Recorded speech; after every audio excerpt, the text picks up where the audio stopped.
Tuhan berkata kepada Jibril, "Nah, sekarang bentuklah tanah itu sesuai apa yang engkau lihat pada diri Lut. Bentuklah tubuh Adam lebih kecil dari apa yang engkau lihat perbandingan antara tubuh jin dan Lut itu." "Baik," jawab Jibril.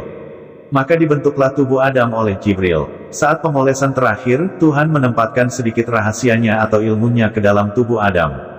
Proses pembentukan tubuh Adam yang dilakukan oleh Jibril, diibaratkan seperti seorang pengrajin tembikar, yang sedang membuat periuk dari tanah liat. Bedanya, pembuatan tembikar hanya melalui proses pembakaran sekali. Sedangkan, proses pembakaran tubuh Adam, melalui proses pembakaran berkali-kali dengan menggunakan beberapa jenis api yang berwarna biru. Ini adalah tugas kedua Jibril yang diperintahkan Tuhan kepadanya. Tugas pertama Jibril adalah mengambil percikan api suci, yang berada di ujung tanduk seekor binatang semesta yang berwujud seperti kerbau, sebagai bahan penciptaan bangsa atau umat jin. Sebagaimana dalam penciptaan jin hampir sama dengan penciptaan Adam. Dalam proses pembentukan tubuh atau wujud jin, ada sedikit campur tangan Tuhan. Beda halnya proses pembentukan tubuh Adam, yang murni melalui tangan Jibril.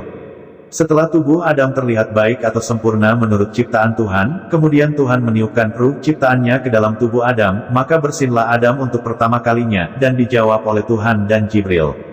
Perlahan Adam membuka matanya, ia melihat sekelilingnya, dan dilihatnya dua sosok besar di hadapannya. Di antara dua sosok besar itu terdapat tulisan, "La ilaha illallah, Muhammad Rasulullah." Adam pun melihat kepada Tuhan, dan bertanya, "Anda siapa?" Lalu ia melihat Jibril, dan bertanya pula, "Anda siapa?" Keduanya tidak langsung menjawab pertanyaan Adam.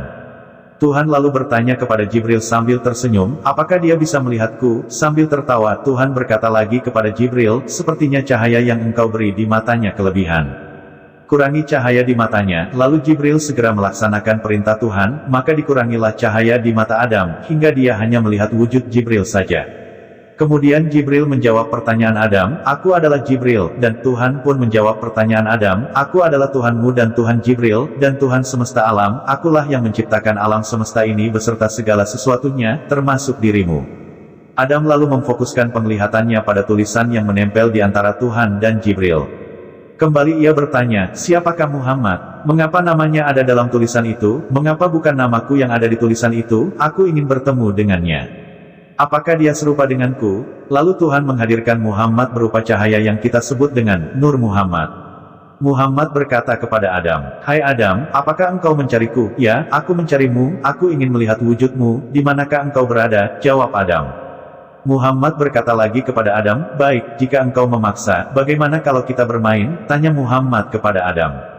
"Baik, ayo kita bermain. Aku yang duluan bersembunyi, jika engkau tidak dapat menemukanku, maka namamu yang ada di tulisan atau kalimat itu, harus diganti dengan namaku, apakah engkau menyetujuinya?" "Ya, aku menyetujuinya. Bersembunyilah, aku akan mencari keberadaanmu," jawab Muhammad. Sekejap, Adam bersembunyi di ujung semesta. "Di manakah aku bersembunyi?" kata Adam. "Ya, aku tahu, engkau bersembunyi di galaksi ini," jawab Muhammad.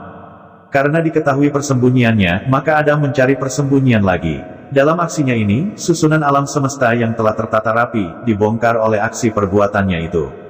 Tuhan dan Jibril tertawa menyaksikan ulah Adam yang bermain petak umpet dengan Nur Muhammad. Lalu Adam menembus lapisan bumi, dan membongkar lapisan bumi tersebut. "Hai Muhammad, di manakah aku bersembunyi kali ini?" kata Adam. "Ya, Adam, engkau bersembunyi pada lapisan kelima di bumi." Dikarenakan setiap persembunyiannya diketahui oleh Muhammad, maka Adam pun menyudahi permainan tersebut dan kembali berkumpul dengan mereka. Adam pun berkata, "Siapakah engkau yang sebenarnya, wahai Muhammad, mengapa engkau selalu mengetahui persembunyianku?" Muhammad menjawab, "Aku adalah kekasih Tuhan, yang akan membawa risalah kesempurnaan, dunia dan akhirat juga, menjadi penutup para nabi. Engkau adalah nabi pertama yang akan diutus oleh Tuhan sebagai khalifah di muka bumi. Namun sebelum itu engkau akan diperkenalkan kepada penduduk langit oleh Tuhan. Adapun hal, mengapa aku bisa mengetahui keberadaan persembunyianmu, itu dikarenakan aku berada di matamu." Adam pun paham dengan penjelasan singkat Muhammad, dan dia pun langsung mengikrarkan diri di hadapan Tuhan bahwa hanya Tuhan yang patut disembah, dan Muhammad adalah kekasih Tuhan. Bersambung.